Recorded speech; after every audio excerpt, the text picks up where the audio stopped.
Welcome to The Good Ride. I'm James Beastie, and I've got all kinds of tissues for your gear issues. This is the Mountain Twin Pro, a lighter, poppier version of the Ultra Mountain Twin. I rode this with Union Force, Union Atlas, Ride Deadbolts, and Battalion Acid Boa boots. I got this in varied spring conditions, and I lucked into a little bit of spring powder, but not a lot. This is the same shape, same camber profile, same everything except for different construction. So all I really wanted to know is what this new construction's doing versus the Ultra Mountain Twin, and other boards in their line. And I got that part down no problem.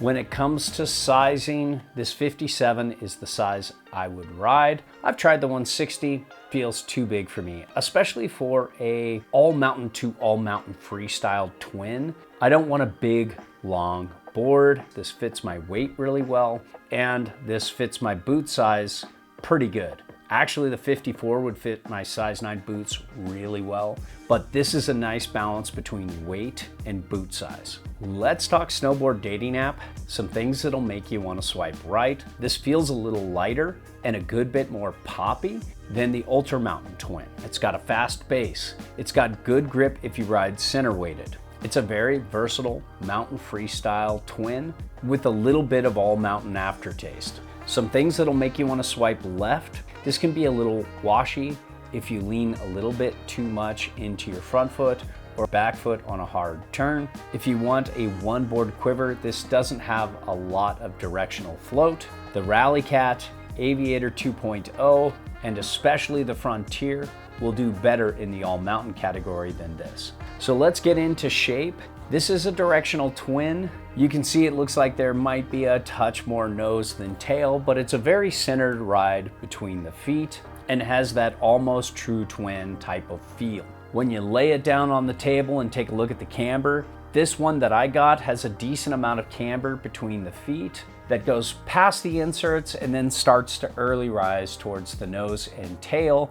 They have 3D contour here, little spoon nose and tail that comes a little bit into the effective edge, and it makes for a pretty stable board. Except for maybe hard snow, it can feel a little bit washy if you're not perfectly center weighted. I did not feel that washy feel on the 56 Rally Cat that I often compared this against same day. I thought that did a little better, but overall it's a very forgiving ride despite its medium stiff flex. And I think a beginner with a big budget could handle this no problem if they wanted to.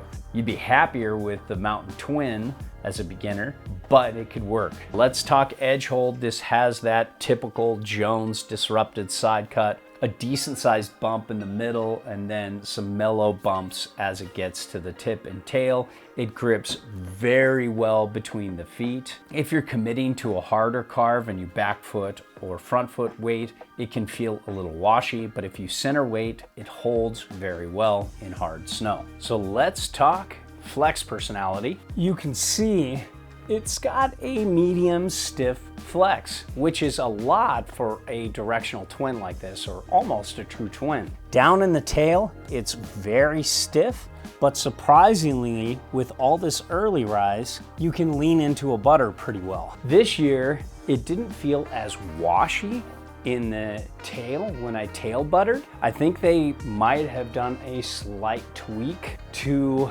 their spoon tech in the nose and tail. Either that or I'm just getting more used to buttering this technology, but looking at it, it seems like there's a bit of flat here, and it helped me with my butter more than it did in the past. This used to be very washy on a butter in the nose and tail. And the nose flex is pretty stiff too. It almost feels the same as the tail. The same thing goes with the spoon tech here. This had really good pop for not having a ton of camber and a good bit of early rise. They're definitely packing something into this flex personality to get it to pop better than you think it would for this camber profile. And just to elaborate a little more, I felt that this was a good bit lighter and poppier and more energetic than the old Ultra Mountain Twin. Now, when you get that dynamic, energetic flex personality in uneven snow, yeah, it's a little less than the old Ultra Mountain Twin, but it's still very manageable for being a high-end version of a regular board in hard, uneven, and micro bumpy snow. I think the edge stayed quieter on the Mountain Twin and, surprisingly, the Rally Cat versus the Mountain Twin Pro. And in soft, uneven snow, yes, it's a little bucky, a little bouncy, but it did pretty well for an Ultra. When it comes to pointing it, getting speed, this is definitely better in good conditions than the Jones Mountain Twin. It's got a stiffer flex, it's made to go faster, but it's not a full mountain bomber. Base glide is great with the Mountain Twin Pro. Never a fan of this much die cut. It will take some work to repair. There's no color P-Tex you can buy to fix this, so it's gonna get ugly as it gets gashed up. But still, Jones makes very fast bases, and when well waxed, this is gonna be faster than most mountain freestyle to all mountain boards out there. When it comes to turning, this newer shape versus the older Mountain Twin shape turns a little faster.